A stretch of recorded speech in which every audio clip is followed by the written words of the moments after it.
This is who I was, but it's definitely not who I am. Welcome to Vegas Prison Stories. Alright, so I'm about 90 days to the house. 90 days they paroled me in absentia. I tried to blow the parole packet, told them I didn't want parole. I would rather just max out. It would have been another 8 or 9 months to clean up the whole sentence instead of having to do 13 or 14 months on parole on the streets where they are literally all up in your Kool-Aid all day long. Me and Pahrump were programming just fine. CO comes, pops the door, throws 2 bags in one night, says you 2 are leaving in the morning. Everything you have needs to fit in your bag. So I chop up all the store. Half for me, half for Pahrump. Pahrump, I love you. Hopefully we get to the same yard. If we don't, I love you, brother. 3 o'clock in the morning rolls around. They pop our door. Me and Pahrump are already suited and booted, and we are on our way. We don't know where we're going. We figured it was probably going to be Southern Desert, which it was. So they took us down the street to Southern Desert. Now we sat about half the day in the intake for Southern Desert for them to do all the paperwork that they needed to do or whatever. They don't really go through your things that much, which is nice. So we get out of this intake, we walk all the way up to the top yard. They let us into the yard for 5-6, level 3. It is gated off and at the very top of the prison complex away from all of the other units. When we walk in, they send Pahrump over to 6, they send me over to 5. Wonderful. Now I'm without my cellie. I gotta meet a new cellie. I'm in a new prison, and that's never a fun thing. So I get into 5, go down 5C. As soon as you walk in, they have like this center module that sits in the middle. Right when you walk in the door, you're looking at where the COs are. Then you have A wing, B wings behind him, C wings behind him. Each wing just has this weird flimsy gate type deal. I mean, I won't call it flimsy, but with enough force, you can get this thing out of the way if you had to. They pop that gate, send me all the way down to the end. I'm at my new house. As soon as they pop the door, I walk in. I see my cellie. He's young. He is, slung back. Muscles like you would not believe. He had been down since he was like 16 on a robbery, and he got 8 years, and he had like 3 years left or 2 years left, something like that. And the whole time, this dude had been working out. He had muscles on top of muscles on top of muscles. So as soon as I walk in, I see him. I think, man, my 90 days just got real bad, because he's probably one of them knucklehead kids that just likes to fight all the time. Turns out, Junior was he was my favorite cellie. We got along so good. As soon as I walked in, first thing he does, I need to see that paperwork. First thing I do, I need to see that paperwork. Exchange the paperwork real quick. We're reading. We're kind of chopping it up, We're just making sure that we're not celled up with somebody that is, a piece of trash. As soon as the paperwork's done, here's your paperwork. Hey, nice to meet you. Hugs and all that. First thing this dude does is, come over here. He looks down at the toilet. I look down at the toilet. It's porcelain. I can't believe it. He's like, wait till you sit on this thing. You'll think you died and went to heaven. And I had. For the longest time, I've been using this cold ass metal toilet, and now all of a sudden we got porcelain on our cheeks again. So Junior had fabricated like a hammock over in it's the smallest cells you'll ever see. Right when you come in the door, you could reach your arms across, you could touch each wall. No problem. You got your porcelain toilet in front of you with the sink. Bunks are right here. There's this little indention. That's our closet space. To this day, I still roll my boxers and I roll my t-shirts and things like that, because that's how we did it in there. That's how you save space. And I've never been able to get rid of it, especially with my boxers. After I do laundry, roll the boxers, put them up in that little cubby hole, basically. Over here we have this little window, but you can open the window. It was the wildest thing to me. I couldn't believe it. It was an old prison. It had old prison problems and a lot of character, I guess, but it's a very weird place to be. And that first day was like, man, this is going to be a miserable 90 days. So one of the first things Junior tells me is, well, you're going home soon. So if anybody pops off or there's any issue, if somebody comes your way, I got you. I'll take that fade for you. That boy, he wasn't He wasn't turning down no fades. He was all up in the mix. He was going to get it. But he wasn't a knucklehead. He wasn't a torpedo. Now, his pops was in there, too. His pops had been down for like 20 years. Got caught knocking one of the female COs. They shipped him up to Ely. You know, he had worked in like prison industries and got after her. You got to do what you got to do. You're doing 20 years and something nice comes walking in. Get him, Pops. One of the first things I noticed the first like week or two that I was there is we didn't go to store very much there. We were locked down a lot. There were a lot of removals going on. And for the most part, the Woods weren't doing too many removals. It was mostly the blacks, of all things. That black car was wild over in Southern Desert Level 3. Like the first week I was there, they had somebody come in, caught somebody like 20 years on a case, got up on the stand pointing them out. That's the one right there, Your Honor. I swear, man, please don't send me to prison. Please, I can't go. I can't do this time. Well, he snitched and got the time, and they lumped that dude. I mean, they took turns. They would come in the door, they bow, bow, bow, smashing this fool. And then we went to chow. So they tell him, it's all good. You ain't got to fucking tell the cops. We're going to chow. We'll bring you home something. Just don't tell the cops. As soon as we walk in, right where there's like this little office space right by the door when you walk into the unit. There he is, all lumped up. Won't even look at anybody, just like this. Just shaking his head. He had just got mollywopped by his people. Real good, too. And we knew. That's when we knew. All right, we ain't getting store this week either. So they were constantly getting it. We had a black dude across the street from us. Me and Junior, we were in there. I don't know. We was like tussling, kind of wrestling around. And Junior looks through the window and sees this youngster. He was in there with an older black cat. The older cat was getting saucy with the youngster about not having the bottom bunk. Youngster touched his ass up. Now that dude held his mud though. He didn't tell, but he did get the bottom bunk, obviously. That was the deal. Take this ass whooping, don't tell. You can have that bottom bunk, OG. So they were constantly popping it off. So I told you guys about Zach in a different story. Zach shows up at Unit 5. Now we don't go out on the same yard at the same time as the other unit, but we have that window that opens and ours face the yard. So I see everybody doing their laps, things like that. That's when we all chop it up. These little windows, they got like mesh, but you just poke your way through that thing. You can slide whatever you need through it. I see Zach walking. I call him over to the window. Hey, Zach, come over here, man. What's up? Nice to see you again. Zach proceeds to tell me that they just rolled Pahrump up. Something that had to do with the beef that came out of Pahrump. Something to do with his case. I don't know. Pahrump was a good dude.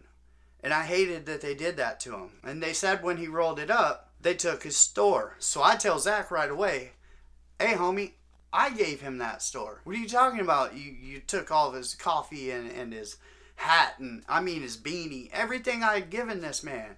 Y'all just gonna take it like that? Zach goes, oh, hell no, bro. Let me go get it. I'll bring it back. We'll shoot it through this window. Zach, don't worry about it, bro. Don't worry about it. You keep it. You keep it. I want you to have it at least. At least somebody good to have it. I don't want somebody that I ain't done time with. And I know that's an idiot thing to say, but give it to the dudes I know and respect. Don't just let his lame ass cellie that I've never met on a call that I'm not sure about. You know what I'm saying? There's bad calls all the time, and he didn't give me that vibe that there was something shady with him either. And his paperwork definitely didn't show anything like that. What happened with that? I'm not sure. I know they moved Pahrump off the yard. They moved him to a different yard, and Pahrump had like 8 years to go. Pahrump had robbed a house for a bunch of pow-pows and went back later, said, man, I didn't have no gloves on. I don't want him to catch me. Burn the house down. I mean, people weren't there, obviously. It's not like he took somebody out. You know what I'm saying? In his mind, he was covering his tracks. So it was a big old case, and he got quite a bit of time for it. But he wasn't a hitter. He wasn't a killer. He wasn't he was just trying to do his time. He did some stupid shit. But the guy was a good guy in my book. Still is. I still talk to Pahrump. Pahrump, if you're watching, I love you. And I hate what happened to you at Southern Desert. And that was bullshit. I love you. So as I told you, when we get there, they don't really go through our stuff. Well, I have these boxes of Tide. Well, they don't sell that. They don't sell that at Southern Desert at all. So now I have boxes of gold. Shoot the beans. Shoot all the stuff that I can't get on Commissary that I haven't had from Southern Desert. That's what I'm trading for. You hold on to your soups unless you got some kind of different flavor soup. I definitely don't want your stamps, and I don't need your deodorants. What I need them beans, I need them tuna pouches, I need that hot sauce, I need all that good stuff that we didn't have up there. They got chili cheese, they got all types of stuff. And we can't go to the store because they keep removing fools off the yard. So I'm making trades, I'm doing big things. Of course I shoot Junior. Here you go. Here's a couple of boxes of these right here, so it smell good because he was a pretty boy anyway. Junior whooped my ass. He heard me say that. So we're digging in. We're doing good. Somebody comes up on a tattoo rig. They make their own. They're testing it out. This dude's like, "Hey, I'm getting pretty good at slinging this ink, man." I said, "All right, let's see. Let me see some work that you've done on somebody, and we'll talk about it." He comes in. Junior wants to get tatted on that rib cage.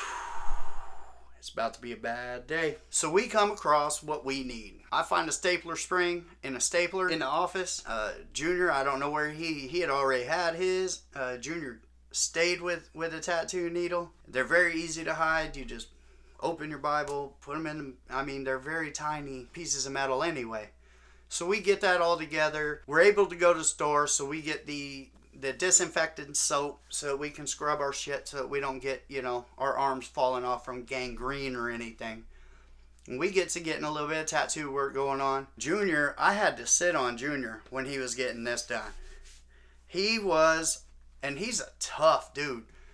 Boy, he was going through the blues on his rib cage though. It was gnarly. I got the back of my arms done by this dude. And I gotta tell you, right in here, tickled. Right over here near this bone, really tickled. They're not, if you've had an outside tattoo, which I have, I got this for a baby that we lost. This one sucked, but nothing sucked worse than these prison tattoos. But nothing is darker than these prison tattoos. Like, look at the darkness on that. That stayed dark. These are 15 years old. No, they're not. They're like 13, 14 years. Yeah, they're fucking 14 years old. And they stay dark. We got good ink. One day maybe we'll show you how to make ink, something like that. So when we go to Chow, there's this old ass CO. If you're old enough, if you've ever seen, what's the dude, you know what I'm saying, Vern? That guy? Hopefully somebody knows who I'm talking about. He looked like that dude, talked like that dude, reminded me of that dude. He had this wife who was a CO in the kitchen at Southern Desert. And she would walk around with the tightest pants on, the biggest butt, just swaying it in front of everybody with her little smile. Like she knew what she was doing. And he knew what she was doing. Because he was a dick to us. This dude probably, well, I won't say he's the worst. Officer Lorenz is the worst CO I've ever seen. Lorenz, if you're out there, I hope you fall down on your face and everybody laughs at you. Point. Did you see what just happened to that lady? That's what I hope for you, Lorenz. See you next Tuesday. So this CO, he's a real dick. But as I told you in one of my other stories, they got a salad bar at this joint. Now it's like my first time coming to this chow hall. I walk in, I see a salad bar. Bro, give me this protein. Whatever you got for your protein, give it to me. I'm going to get after that. And I'm hitting this salad bar because I ain't had something good like that in a minute. Only a couple of different dressings, but whatever. I get up there, I'm feeling 1,000 Island, right? It's empty. So I look over at, Vern. Hey, we need some more salad dressing. This old ass gummy motherfucker looks at me and goes, "You need to shut the fuck up. You need another sentence." The fuck did you just say to me, old man? Oh my God. 90 days to the house. I'm about to dump this fucking 90-year-old cop on his head for talking shit. I keep my calm. Junior helps me to keep my calm. Don't mess with that dude. He's wild. Okay, cool. So the very next day, we're off. We're playing spades in the day room. Me and Junior running it on these fools. I don't think we ever lost. Anybody wants to play a spades tournament against me and Junior, you can come get that smoke. Bam!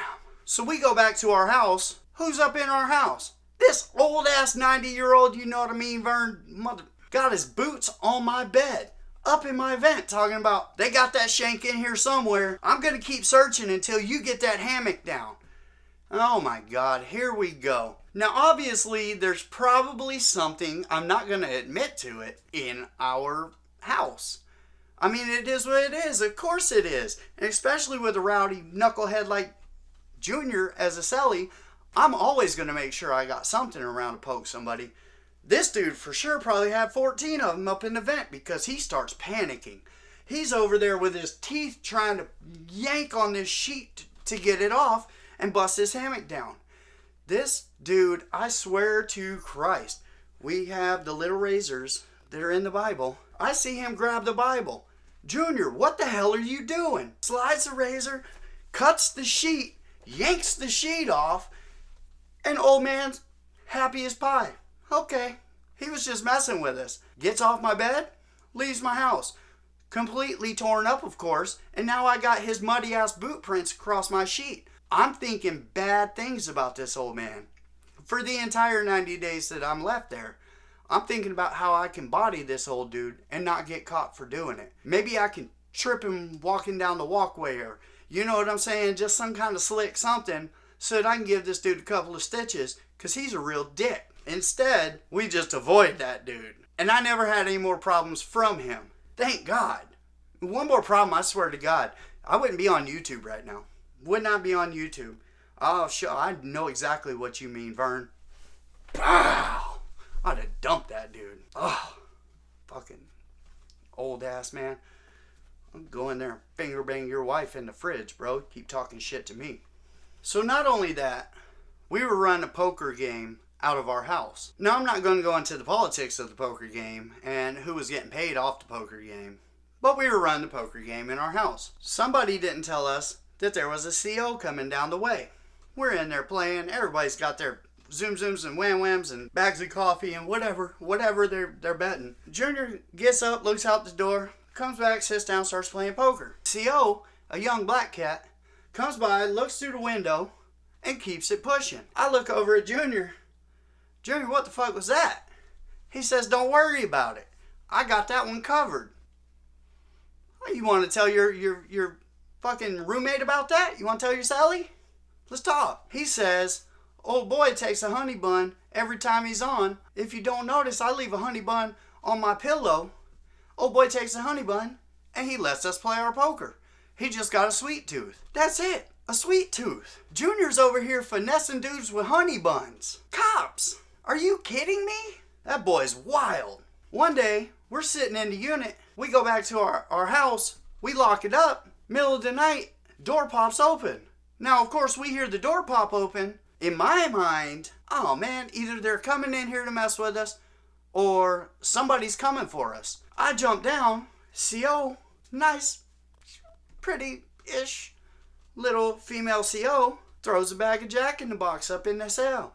Closes the door, keeps it pushing. She's over there swinging on Junior. Junior, you better go shake your ass for her, bro. I need another Jumbo Jack and 2 tacos. I ain't ate that good in a minute. Cold ass Jumbo Jack. I want my half. Oh, it was so good. Probably now I'd throw it in the trash can. Tastes like shit, but I ain't had Jumbo Jack in a couple of years. Give me that. You better show her, hey, show her the monster right now, bro. She's walking up. So the terrible thing about this place, the COs, I don't know if it was to save power or a mental game, or, you know, kind of torture. I don't know. Like I told you, there's 3 wings. They would run the AC on 2 wings, and they would alternate which 2 wings they would run the AC on. But for 2 days, every 3 or 4 days, you wouldn't have AC going. And in the middle of the summer, it's brutal. We had fans, we had the window open, you know, we had everything that we could try to cool it off in that wing. The wings are long. They're like, God, I don't even know how many houses are on it. I think there's 20 something down. No, maybe 20 down, 20 up. It's a long ass hallway basically. and that whole wing is out. So we'd have to go over to the other wing and chop it up in somebody else's house for the day, and then we'd have to be miserable at night, and they'd be claiming, oh, they're fixing it, or oh, it's an issue and they got the parts coming. Nah, bro, like, what are you talking about? All of a sudden ours works and theirs doesn't. All of a sudden theirs works and theirs doesn't. You know what I'm saying? Like, what do you think, we're idiots just because we're in prison? Come on, bro, we're on to you. So it finally comes up. I'm catching my parole. It's getting closer and closer. The last week before you're about to leave prison is a miserable, slow week. It's horrible. So I'm always over at the counselor, boom, boom, boom, putting in kites. I need to make sure that I'm not going from here on a warrant to somewhere else, or I'm not going to be going and doing more time on, you know what I'm saying? You're always worried that something caught up with you while you were in prison and they're going to recharge you. And basically you're not going to hit the streets. You're going to hit another county jail or city jail or some stupid stuff like that. I'm getting kites back. You're all good to go. You're hitting the streets. I'm loving life. Like 3 days left. I'm catching all these kites. I'm starting to get hyped up. Last day comes. And these white boys, they want their piece of you. They want to say goodbye. Every one of them, they're walking by you and they're just, wow, they're just catching you. I mean, I left with both of my arms completely bruised from getting this shit punched out of me walking down this hall every time I pass by somebody. Now, they're not getting multiple licks. Ain't nobody sitting there whooping on your ass all day. But everybody gets their one. And like I said, there's 120 unit cells. There's probably 40 white guys. So that's 40 punches coming. The tipped up member comes by. He comes in. I'm already bruised up. I'm like, oh, all right. Dude just puts his hand out, gives me a hug, tells me, man, you do good out there. You know, show me all the love in the world. I love that man. So I leave. 3 a.m. They pop my door. I jump down, kick Junior everything. You know, give me those Bob Barker shoes. Here's some shoes for you. Here's pillows. Here's everything. Here's everything I got. Because, and he didn't need it. Like, he had family helping him out and taking care of him. But he had years to go still. So it's like, all of this, here. I'm not going home with nothing but paperwork, Bob Barker's, and some funky state clothes too.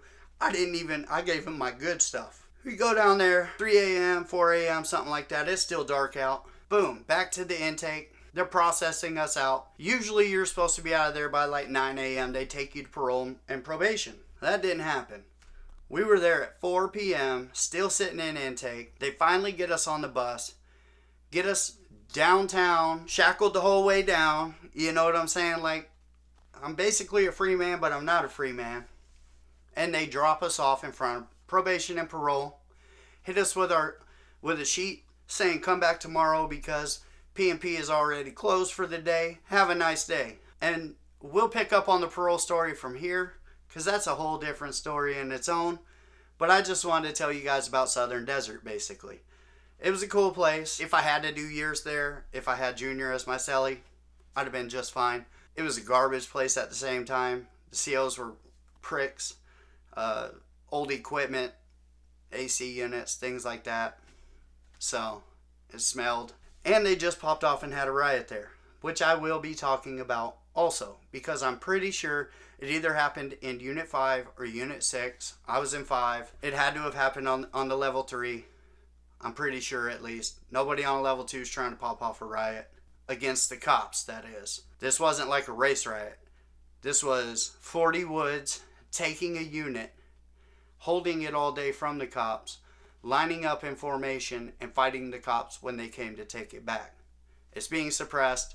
We're going to do a story on it just as soon as the people that I know that are there get off lockdown. That's if they're still there, because I heard everybody got transferred.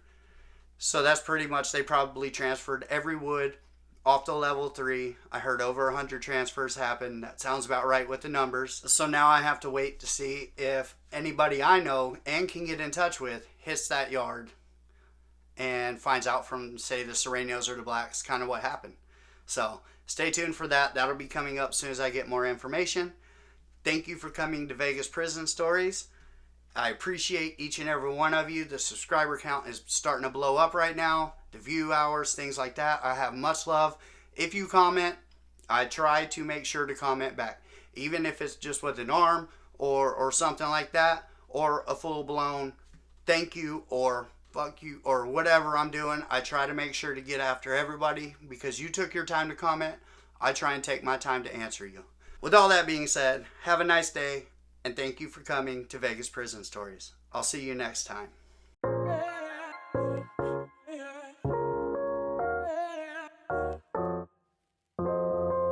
This is who I was, but it's definitely not who I am. Welcome to Vegas Prison Stories.